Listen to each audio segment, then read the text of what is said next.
was good, my skanks and hoochie mamas? It's your boy Gob, and we back at you with another top 10 hidden gems. I know, I've been gone for a while, but we back today and we're doing it hard. We're coming at you with 2024s because we didn't have time to do it within the time frame. So all these games, they qualify by having 50,000 reviews on Steam or less. That's what makes them a gem. And there's one anomaly within these games because there's only a demo of it so far, but I assure you that it's gonna make for a great hidden gem. And yeah, make sure to subscribe, and please feel free to try one of these games because I assure you, you will not be disappointed. And with that, let's get into it. Number 10, we got That Guy, the Anomaly Half Sword. Right now, there's only a demo out for it, but I assure you, it is so fun. And it doesn't have a lot of content, but you don't need a lot of content to enjoy this game. It's just hilarious. It kind of reminds me of Hand Simulator, but if you had a whole person. And by the way, Hand Simulator is one of our hidden gems in the past videos, so check that out. So it's essentially a physics-based combat game, and all you do is choose your weapon, go in, beat up some AI, rinse and repeat. And I know that sounds like there's not much content for a demo, but trust me, I've spent hours just demolishing AI and getting demolished. And in a way, it's kind of a sadistic game because you can do some messed up stuff to your AI. Number 9, we got Banishers. Now, this game is made by the same people who made Vampire, and I think it's Don't Nod, which is the same people who also made Life is Strange, if I'm not mistaken. And it does feel like a Telltale game mixed with God of War like combat. Now, I don't think the combat was that great in the game, to be honest with you. So if that's all you're getting into it for, you might be a little disappointed. But the story and the choices you get to make throughout the game are pretty good. Like, I kind of dig it, and the whole morality system that makes you think, like, what should I actually be doing? Should I be saving her? It has kind of like a Last of Us dilemma, you know what I mean? Which I don't want to spoil anything, but it's super fun, and the story is really good in my opinion. I do think that some of the areas were kind of like too linear, and I wasn't a fan of that. But it's still good. And I definitely think you guys should check it out if you have the chance, especially if it's on sale, because it is a great game, in my opinion. And it flew way under the radar to where nobody really noticed it. But yeah, check it out.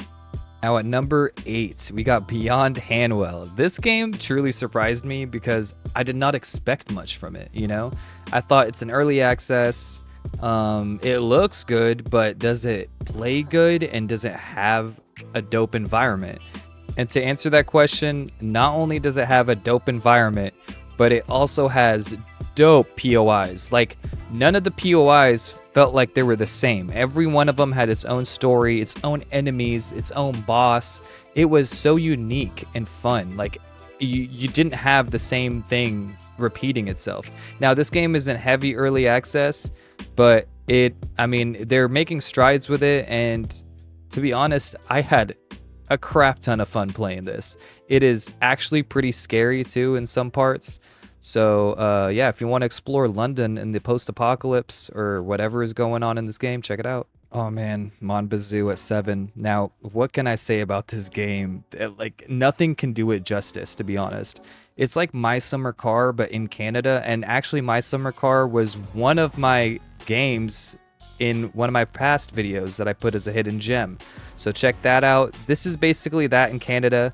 You actually get to do a crap ton of stuff. It is a car building, like car driving simulator, but it's way more than that. Like, it's basically a life sim, man. You can chop wood. You can make like a maple syrup like factory. You can grow Mary Jane. You can have a dog. You can, go out drifting. You can, smoke pot. You can do whatever you want in this game almost. It's so fun.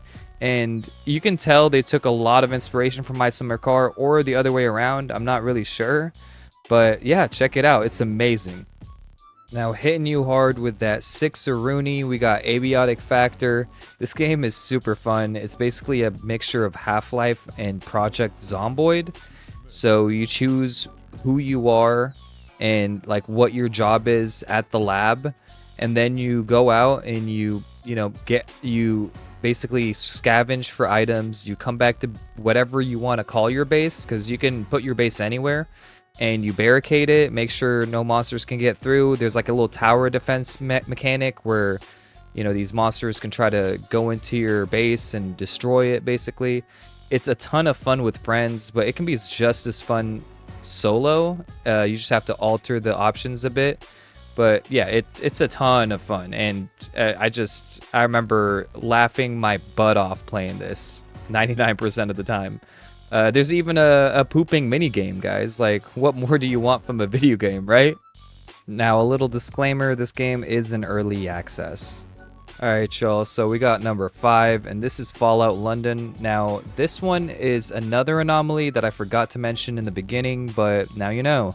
So basically, it's a mod of Fallout 4, and you need Fallout 4 to play it, but if you own Fallout 4, it's free, and it has a ton of content. It has a new world, new species, new side quests, new storyline, new weapons, even you got a new Pip-Boy, which is, I forgot what it was called, but it's not a Pip-Boy, it's like a pad, like an iPad.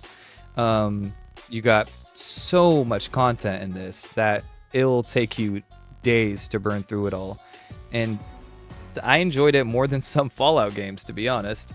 And yeah, they put a lot of work into it. Some of the voice actors are phenomenal, and that's crazy coming from a mod. I think they hired like actual British celebrities for this. Now, this would be considered the second game based in London on our list. Let's move on to the next one. Now, at number 4, we got Pacific Drive. This game is so unique. It's basically a mixture of Stalker and like a car building game, like where you upgrade the crap out of your car. You're basically driving into these really crazy, like post-apocalyptic worlds where you have to make your way through it, grab some items that you need, deal with all these anomalies around the map. You got to figure out what they are and how you're going to deal with them. So everything you face in the game is a unique experience, because you have to deal with it in either a creative way, or you got to figure out what the anomaly even does, because you don't always know what something does in this game. You got to figure it out, and I love that. I mean, I love anything that's like Stalker, because I'm a huge Stalker fan, and yeah, this takes the cake when it comes to like just being a very unique game. Now let's move on to the next one. Now, Slay the Princess. We got this at number 3. This is a mind-blowing game, and then like, I know it looks like just a visual novel, but it's so much more than just a visual novel. It is a trip into the psyche of the human mind. It's so crazy. Like, it's basically just a simple game. You just have to go in, slay the princess, as the title says. But you can do that. You can just walk in and slay the princess, or you can go into these crazy storylines that are made based on your choices with the princess. And there's so many different outcomes. Like, it's insane. If you like any kind of choice making game, like Telltale games, the Don't Nod games like Life is Strange and stuff, or any game where your choices matter, this is the game for you. And if you love Disco Elysium, this is also a game for you. Now let's go to number 2. Now, I know this game has a lot of bad reviews, but trust me when I say every single bad review is just based on optimization, and they've fixed most of it. So basically, this is a Souls-like with a top-down view. You run through this world that's beautiful, by the way, and it has a lot of features. You can own a house. You can pet animals, which is an important feature for me. You have a ton of classes to choose from, and each one of them is super unique and super fun to play with. And yeah, there's just so much shit in this game for an early access game. And they have an update coming out on the 30th, so we got even more content coming up.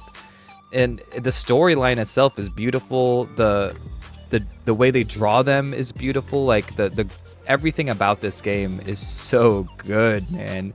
I highly suggest you play it if you like Souls-likes, because it's something else. Now for the definitive game of the year when it comes to hidden gems is Withering Rooms. This game flew so under the radar that I am shocked that not a million people are playing this. It is phenomenal. So essentially you're playing as this little girl who wakes up, and they call you a nightingale, and you wake up in this mansion.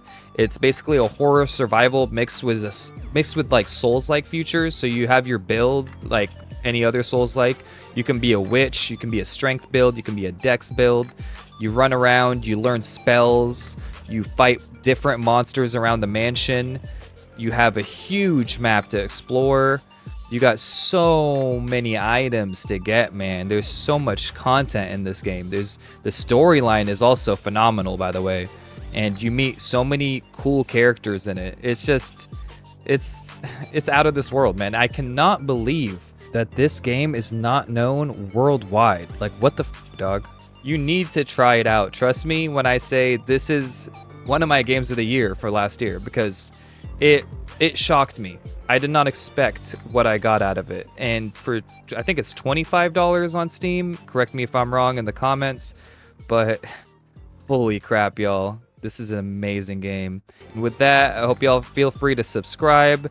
And please let me know what I did right and what I did wrong in the comments so I can get better.